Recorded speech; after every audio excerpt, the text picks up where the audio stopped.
कल्पना कीजिए, करीब 1 लाख लोगों का हंसता खेलता एक शहर, बड़ी बड़ी बिल्डिंग्स और लोगों के हलचल से भरा, बड़े बड़े भव्य घर, सुंदर सुंदर पेंटिंग्स, मूर्तियों और अन्य कलात्मक निर्माणों से सजे हुए हैं। लेकिन एक दिन अचानक इस शहर के रहने वाले सभी 1 लाख लोग गायब हो जाते हैं। बिल्डिंग्स आदि तो बने रहते हैं, लेकिन इंसान कोई नहीं रहता वहाँ। न तो किसी का अमृत शरीर मिलता है, न ही किसी ने उन्हें कहीं जाते हुए देखा। कहाँ गए अचानक 1 लाख लोग? ये कल्पना नहीं है, शायद सच्ची कहानी है एक शहर की। यह शहर है तिब्बत का गूगे शहर। आप पूछेंगे, कैलाश की बात करते करते मैं अचानक संभाला की बात करने लगी और संभाला की बात करते करते गूगे की बात। ऐसा क्यों? ऐसा इसलिए कि इन तीनों में शायद कोई गहरा संबंध है।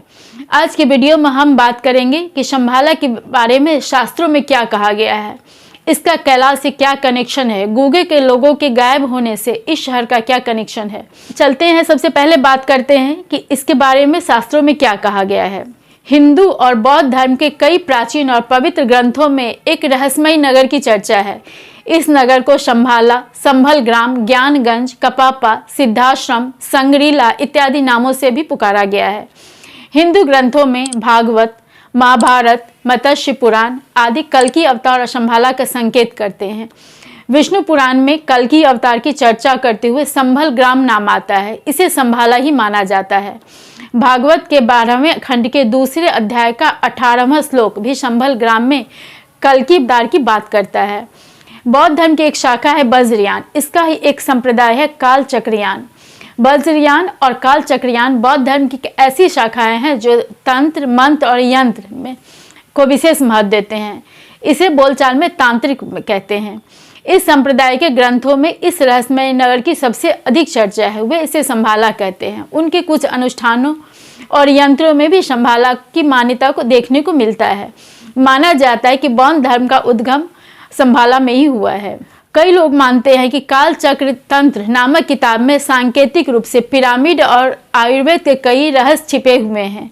इनके अनुसार संभाला के पहले राजा सुचंद्र थे। उन्होंने क्रिस्टल का एक 9 मंजिला पर्वत बनवाया था। यह क्रिस्टल पर्वत अपनी रचना और शक्ति के लिए प्रसिद्ध था। यहाँ के निवासी शारीरिक और मानसिक रूप से संपूर्ण माने जाते हैं। इस नगर में आध्यात्म और विज्ञान का बहुत ही अच्छा संगम है। कालचक्र तंत्र यह भी भविष्यवाणी करता है कि दुनिया में जब अज्ञानता, हिंसा और अधर्म चरम पर पहुंच जाएगा, तब संभाला का अंतिम राजा होगा। उस राजा का नाम होगा रुद्रचक्रन। वह राजा अधर्म का नाश कर धर्म की पुनर्स्थापना करेगा। तिब्बती बौद्ध लोगों में एक अनुष्ठान होता है जिसे कालचक्र दीक्षा कहते हैं। इस दीक्षा के दौरान संभाला की अवधारणा, उसकी आध्यात्मिक शक्तियों और चक्र के बड़े ही गूढ़ और रहस्यमय तांत्रिक सिद्धांतों को बताया जाता है। विभिन्न ग्रंथों में संभाला नगर के बारे में जो बताया गया है, उनके अनुसार इस नगर के लोग साधारण मनुष्य नहीं बल्कि बहुत ही पहुंचे हुए सिद्ध योगी और उच्च आध्यात्मिक शक्ति वाले लोग हैं। यह साधारण मनुष्य से बहुत अधिक लंबे और बलिष्ठ होते हैं। योग और आयुर्वेद के उपयोग में ये लोग इतना सिद्ध हस्त है। इस कारण से ये लोग बहुत दिनों तक जीवित रहते हैं, कुछ 100 सालों से हजारों साल तक। हनुमान और अश्वत्थामा जैसे चिरंजीवी यहीं रहते हैं। संभाला के लोगों का साइंस और टेक्नोलॉजी हम लोगों से बहुत ही उन्नत है। ये टेलीपैथी से संपर्क करना जानते हैं, यानी ये बिना बोले किसी से बात कर सकते हैं। ये पृथ्वी के विभिन्न भागों के लोगों से नहीं बल्कि ब्रह्मांडीय ग्रहों और देवताओं से भी संपर्क कर सकते हैं। ये दूसरे ग्रहों पर जा सकते हैं। इतना ही नहीं, ये लोग टाइम ट्रेवल भी कर सकते हैं। टाइम ट्रेवल यानी कि समय के आगे पीछे जाना। पुराने ग्रंथों में एक बहुत ही शक्तिशाली रत्न का उल्लेख है जिसका नाम है चिंतामणि। माना जाता है कि चिंतामणि भी इसी नगर में है। चिंतामणि की विशेषता यह है कि यह व्यक्ति की कोई भी इच्छा पूरी कर सकता है। इतना ही नहीं, यह ब्रह्मांड के दूसरे ग्रहों से संपर्क करने में भी मदद करता है। कहीं कहीं यह संकेत ही मिलता है कि कलयुग का अंत होने पर कल्कि अवतार यही होगा। चूंकि कल्कि पृथ्वी पर शांति स्थापित करेंगे, इसलिए इस स्थान का नाम संभाला रखा गया है। संभाला संस्कृत शब्द साभ से निकला है, जिसका अर्थ होता है शांत स्थान या शांति का स्थान। ऐसा भी उल्लेख इन किताबों में मिलता है। अब सवाल उठता है कि यह नगर है कहाँ? पवित्र ग्रंथों में संभाला के भूगोल के विषय में जो बताया गया है, उसके अनुसार यह विशाल कमल के फूल की तरह है जिसकी 8 पंखुड़ियां हैं। यानी यह साम्राज्य 8 बर्फ के ढके हुए पहाड़ों के बीच है, उनसे घिरा हुआ है। इन पंखुड़ियों के बीच सुंदर पहाड़ियां फैली हुई हैं और संभाला नदी बहती है। यह नदी इस नगर को जीवन देती है। राजधानी में कई महलों का निर्माण किया गया है। ये महल सोने, चांदी, पन्ने, नीलम, माणिक और मोतियों के बने हुए हैं। लेकिन इन लक्षणों के आधार पर अब तक इसका भौगोलिक क्षेत्र नहीं खोजा जा सका है। तिब्बती मान्यताओं के अनुसार यह हिमालय के किसी दुर्गम स्थान पर है। कुछ लोग मानते हैं कि यह कैलाश के पश्चिम में स्थित है। कैलाश शिखर अपने आप में दुर्गम क्षेत्र है और इस पर आज तक कोई नहीं चढ़ पाया है। चूंकि इस नगर को 8 पहाड़ों के कमल के पंखुड़ियों पर बसा हुआ बताया गया है, तो यह लक्षण कैलाश से इसका संबंध दिखाता है, क्योंकि कैलाश को इसके आसपास के छोटे पहाड़ियों के कारण अष्टदल कमल पर स्थित कहा गया है। सतलज और ब्रह्मपुत्र नदी यहीं से होकर बहती है। इसलिए प्राचीन काल से ही संभाला नगर को खोजने के लिए सबसे अधिक प्रयास कैलाश के आसपास ही किया गया है। लेकिन इतने प्रयासों के बावजूद इसे क्यों नहीं खोजा जा सका है आज तक? इसके बारे में पवित्र ग्रंथों में कहा गया है कि ये लोग स्वयं नहीं चाहते कि दुनिया उनके बारे में जाने। वे स्वयं को छुपाए हुए हैं, लेकिन उन्हें दुनिया के बारे में सब पता चलता रहता है। कभी कभी वे किसी की सहायता भी करते हैं जब उन्हें जरूरत लगता है तब, लेकिन वो प्रकट नहीं होना चाहते। यह भी कहा जाता है कि इस नगर में वही प्रवेश पा सकता है जिसकी आध्यात्मिक शक्ति बहुत उच्च स्तर की हो। इसलिए साधारण मनुष्य इस तक नहीं पहुंच पाए हैं आज तक। दूसरी तरफ बहुत सारे लोग इस नगर या राज्य को कपोल कल्पना मानते हैं। उनके अनुसार यह काल्पनिक नगर है, इसलिए आज तक इसका पता नहीं चल सका। अगर ये वास्तव में होता तो आधुनिक वैज्ञानिक यंत्रों द्वारा दिख गया होता। धरती के ऊपर चक्कर लगाते सैटेलाइट की नज़र से बच नहीं सकते थे, जबकि नासा ने 2015 में कैलाश पर सैटेलाइट को फोकस भी किया था। लेकिन बहुत से लोग हैं जो इसे वास्तविक मानते हैं। तो ये आस्था और विज्ञान की बातें हैं। जो विज्ञान की बातें मानते हैं वो इसके लिए सबूत मांगते हैं। जो आस्था से मानते हैं उनके लिए प्राचीन ग्रंथों में जो लिखा है वो झूठ नहीं हो सकता है। आस्थावान लोग जो इसके अस्तित्व को मानते हैं उनके अनुसार यह नगर बहुत प्राचीन समय से है और आज भी अस्तित्व में है। प्राचीन ग्रंथों में, जो पवित्र ग्रंथों में लिखी गई बातें झूठी नहीं हो सकती। यह कलयुग के अंत तक भी रहेगा। तब यहीं के लोग पृथ्वी पर फिर से सतयुग लाएंगे। ये लोग गुगे नगर के लोगों के गायब होने को उनके अस्तित्व का एक बड़ा प्रमाण मानते हैं। गुगे राज के लोग संभाला के लोगों से सुरंगों द्वारा संपर्क में थे। वे इनकी सहायता से जीवित रहे और मुसीबत में पड़ने पर उनके पास ही चले गए। तो हम फिर आते हैं गुगे नगर की कहानी पर, जिसकी चर्चा मैंने शुरू में की थी। गुगे तिब्बत का एक नगर था। आज भी यह अपने ऐतिहासिक नगर के अवशेषों के कारण तिब्बत का एक पर्यटक स्थल बना हुआ है। यह कैलाश से ज़्यादा दूर नहीं है। माना जाता है कि राजनीतिक कारणों से अपनी जान को खतरा देखकर तिब्बत के एक राजकुमार ने 910 ईस्वी में इस दुर्गम स्थान को अपना ठिकाना बना लिया। दुर्गम होने का एक फायदा तो यह था कि यहाँ बाहरी लोग आसानी से नहीं आ सकते थे, लेकिन इससे मुश्किल यह भी थी कि यहाँ जीना बहुत ही कठिन था। स्थानीय स्तर पर भोजन और अन्य जरूरी चीज़ें बहुत कम उपलब्ध होती थी। यह बर्फ से ढकी एक बंजर जमीन थी। बाहर से आयात भी नहीं किया जा सकता था। लोगों के अनुसार यहाँ शहर बसाना मूर्खता थी। पर वह राजकुमार वहाँ जीवित ही नहीं रहा, बल्कि एक राज्य भी बना लिया। उसका राज उसके 3 बेटों में बंट गया। जो शाखा गुगे नगर में रही उसके बारे में यह माना जाता था कि यह भूख और सर्दी से मुकाबला कर जीवित नहीं रह सकती। अगर जीवित रह भी जाएंगे तो ज़्यादा उन्नति नहीं कर पाएंगे। लेकिन 13वीं शताब्दी आते आते तिब्बत के लोगों ने देखा कि गुगे का नगर राज्य समृद्ध होने लगा। नगर बड़े बड़े बिल्डिंग से सजने लगा। जरूरत ही नहीं बल्कि ऐशो आराम के सारे साधन भी वहाँ मौजूद थे। इसकी जनसंख्या बढ़कर करीब 1 लाख हो गई। एक समृद्ध नगर के रूप में गुगे 10-20 साल नहीं बल्कि लगभग 200 साल तक जीवित रहा। गुगे की समृद्धि से तिब्बत के अन्य भाग के लोग ईर्ष्या के साथ साथ आश्चर्य भी करते थे। जिस स्थान पर 10-20 हजार लोगों के जीवित रहने के भी साधन नहीं थे, वहाँ 1 लाख लोग इतने आराम से, इतनी समृद्धि से कैसे रह रहे थे, विशेषकर तब जबकि वे कहीं से ज़्यादा आयात निर्यात भी नहीं करते थे।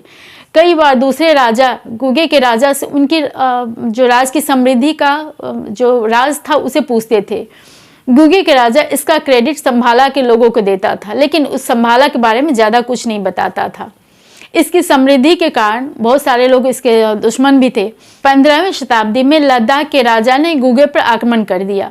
सुबह राजा ने सारे नगर को घेर लिया। जब कोई युद्ध करने नहीं आया तब उसने अपने सैनिकों से नगर पर आक्रमण करने के लिए कहा, लेकिन यह क्या, नगर में कोई व्यक्ति था ही नहीं मुकाबला करने के लिए। घरों के अंदर खोजा गया, चप्पा चप्पा छान मारा गया, लेकिन कोई इंसान कहीं नहीं दिखा। हाँ, कुछ घरों के अंदर सुरंग जरूर मिले। इन सुरंगों की लंबाई 1 से 2 किलोमीटर थी। इन सुरंगों को तोड़ दिया गया था। इसके आसपास देखकर ऐसा लगता था कि यहाँ हाल में भी बहुत से लोग रह रहे हो और बहुत से काम किए गए हो। टूटी सुरंगों से स्पष्ट था कि ये लोग जाने से पहले इसे जानबूझकर तोड़ गए थे। इसलिए लद्दाख के राजा ने टूटे सुरंगों से मलबा निकालकर आगे बढ़ने का आदेश अपने सैनिकों को दिया। सैनिक जब टूटे सुरंगों से आगे बढ़े तो पता चला सुरंग कैलाश शिखर के पास खुलता था, लेकिन सुरंग के उस पार किसी इंसान का कोई नामो निशान नहीं था।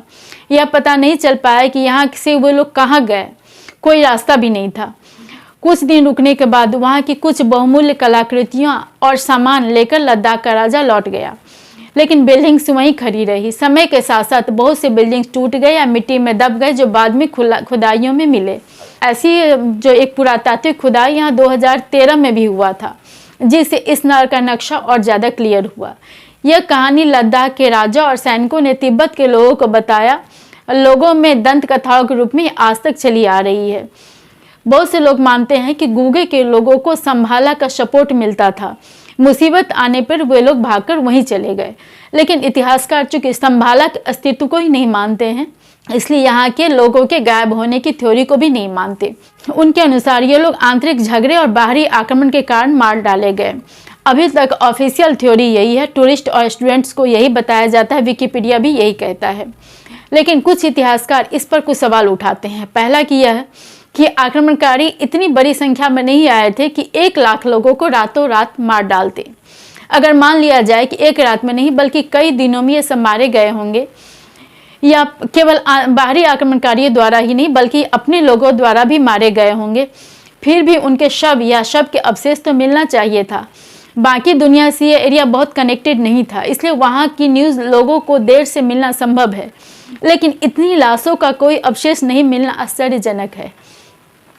इस बारे में एक तीसरी थ्योरी भी है, जो इसके पीछे एलियन यानी दूसरे ग्रह के प्राणियों का हाथ मानते हैं। लेकिन ये वो लोग हैं जो पिरामिड से स्टोनहेंज तक जो काम मानव क्षमता से बाहर लगता है, उसका क्रेडिट एलियन को दे देते हैं। इस थ्योरी का कोई बेसिस नहीं है। जो लोग गूगे के लोगों के गायब होने का संबंध संभाला से जोड़ते हैं, उनके लिए ये एक बड़ा सबूत की तरह था। इसके बाद संभाला की खोज के लिए और भी बहुत से प्रयास हुए। ऐसे खोज करने वालों में तिब्बत के अंदर और इसके बाहर दोनों के लोग थे। इसके बारे में सबसे चर्चित खोज है और आधुनिक खोज है, वह है 1999 में रूस के डॉक्टर एर्नस्ट मुल्दाशिव के रिसर्च टीम की खोज। डॉक्टर मुल्दाशिव के रिसर्च टीम ने कैलाश के आकार को देखकर और अन्य आधारों पर यह निष्कर्ष निकाला कि यह कोई वास्तविक पर्वत नहीं बल्कि एक पिरामिड है। उनके अनुसार यहाँ 1-2 नहीं बल्कि पूरे 100 पिरामिडों का एक तंत्र है। इसमें कैलाश सबसे ऊंचा और केंद्र में स्थित है। इसके बाद यह विचार चल पड़ा कि शंभाला राज्य या सभ्यता कैलाश के आसपास नहीं बल्कि इसके अंदर स्थित है। कैलाश और आसपास के पहाड़ वास्तव में खोखले पिरामिड है। इसके अंदर बहुत ही उन्नत सभ्यता निवास करती है, लेकिन ये लोग बाहरी दुनिया से संपर्क नहीं रखना चाहते।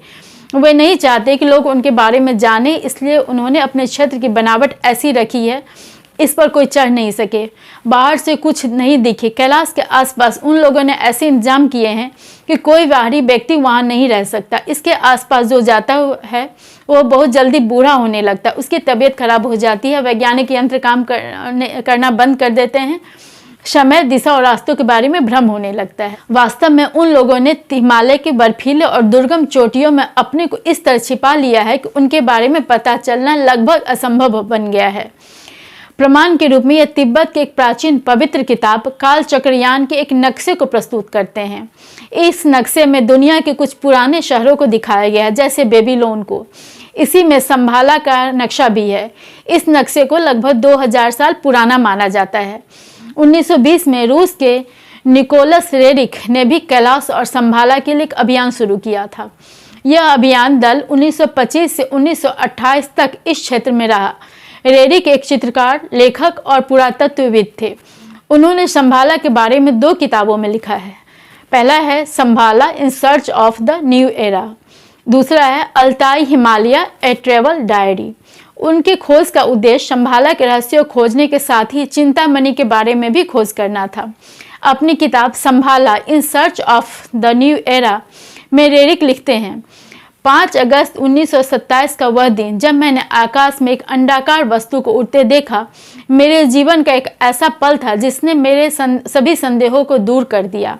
मुझे लगा कि मैं शंभाला की झलक देख रहा हूँ। शंभाला को खोजना आसान नहीं है। ये केवल उन लोगों के लिए खुलता है जिनके हृदय शुद्ध हैं और जिनकी चेतना आध्यात्मिक रूप से विकसित हो चुकी है। यह नगरी ज्ञान, शांति और उन्नत सभ्यता का प्रतीक है जो आने वाले समय में मानवता का मार्गदर्शन करेगी। अल्ताई हिमालय ट्रैवल डायरी में चिंतामणि के अपने खोज के विषय में लिखते हैं, यह पत्थर शंभाला के रहस्यों को उजागर करने में महत्वपूर्ण भूमिका निभा सकता है। चिंतामणि पत्थर असाधारण शक्तियों से भरा है और मानवता के विकास में सहायक हो सकता है। उनके अनुसार इस दौरान उन्होंने कई रहस्यमय अनुभव किए। एक और रूसी दार्शनिक थी हेलेना ब्लावात्स्की। वह थियोसॉफिकल सोसाइटी की सह संस्थापक सदस्य थी। यह सोसाइटी प्राचीन धार्मिक दार्शनिक परंपराओं और रहस्यों की खोज करती थी। इसी क्रम में उन्होंने शंभाला पर भी खोज की। उनकी यह खोज थियोसॉफिकल सोसाइटी के सिद्धांतों में महत्वपूर्ण स्थान रखते हैं। हेलेना ब्लावात्स्की अपनी किताब द सीक्रेट डॉक्ट्रिन में शंभाला और गुप्त आध्यात्मिक शिक्षाओं पर चर्चा करती हैं। अपने अनुभव बताते हुए कहती हैं कि शंभाला कोई साधारण स्थान नहीं है। यह आध्यात्मिक आदर्श राज्य है जहाँ उच्च आत्माएं निवास करती हैं। यह नगरी हमें अदृश्य रूप से मार्गदर्शन देती है और केवल उन्हीं के लिए प्रकट होती है जिनकी चिंतन शुद्ध और आध्यात्मिक रूप से जागरूक होती है। उन्होंने शंभाला के महात्माओं का उल्लेख किया जो गुप्त रूप से मानवता की सहायता करते हैं। उनके इस किताब के बाद से शंभाला के रहस्यों पर और भी खोज शुरू हुआ। जर्मन तानाशाह हिटलर को प्राचीन सभ्यताओं और रहस्यवाद में गहरी रुचि थी।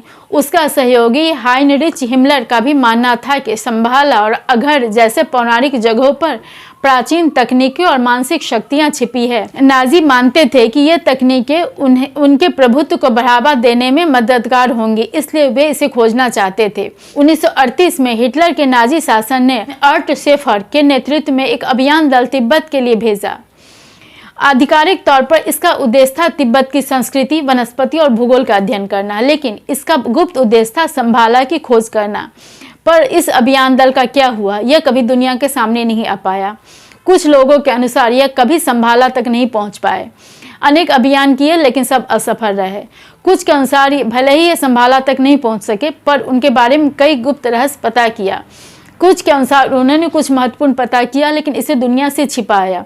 ये सभी जानते हैं कि हिटलर के पतन के बाद उसके जो सभी दस्तावेज थे वो जला दिए गए थे ताकि विजेता राष्ट्रों को नहीं मिल सके। अभी तक शंभाला के बारे में जो कुछ कहा गया वह किसी किताब के आधार पर या लोगों के अपने अनुभवों के आधार पर कहा गया है। किताब में स्पष्ट रूप से लिखने के बजाय संकेतों का ज़्यादा प्रयोग किया गया है और रहस्यात्मक शब्दों का प्रयोग किया गया है। लोगों के अनुभवों को भी इसलिए ठोस सबूत नहीं माना जा सकता है कि उन्हें कोई भ्रम भी हो सकता है या फिर अपनी यात्राओं की ओर लोगों का ध्यान आकर्षित करने के लिए वे ऐसे दावे कर सकते हैं। इन दावों के अलावा हमारे पास साक्ष्य के नाम पर कुछ भी नहीं है, कोई ठोस सबूत नहीं है।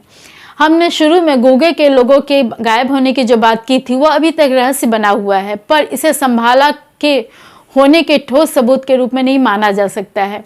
इतिहासकार और वैज्ञानिक इसे नहीं मानते। कैलाश के अंदर इसका स्थित होना भी किसी वैज्ञानिक सबूत के अभाव में अभी तक सिद्धांत में ही है। कैलाश पर नहीं पहुंच पाने के लिए वैज्ञानिक और भौगोलिक कारण बताए गए हैं। वैज्ञानिक दृष्टिकोण से कैलाश एक साधारण पर्वत है। इस पर या इसके आसपास किसी तरह के किसी एबनॉर्मल एक्टिविटी की कोई सबूत नहीं है। फिर भी कैलाश शिखर पर नहीं पहुंच पाना, इसके आसपास शंभाला नगर के होने और इसके मानसरोवर, राक्षस ताल झील के रहस्य इस पूरे क्षेत्र को रहस्यमय बनाते हैं और आकर्षण का केंद्र बनाते हैं। इसलिए नेट से लेकर के बहुत जगह इस बारे में चर्चा होती है। कैलाश मानसरोवर क्षेत्र से लगभग 175 किलोमीटर दूर भारत में उत्तराखंड के चमोली जिले में समुद्र तल से 16,500 फीट की ऊंचाई पर एक झील है। इस झील का नाम है रूपकुंड। इस झील में लगभग 800 मनुष्य के कंकाल सदियों से पड़े हुए हैं। कंकालों की इस झील का संबंध भी कैलाश मानसरोवर के क्षेत्र और शंभाला से कुछ लोग जोड़ते हैं, पर इस झील की बातें अगले वीडियो में करेंगे।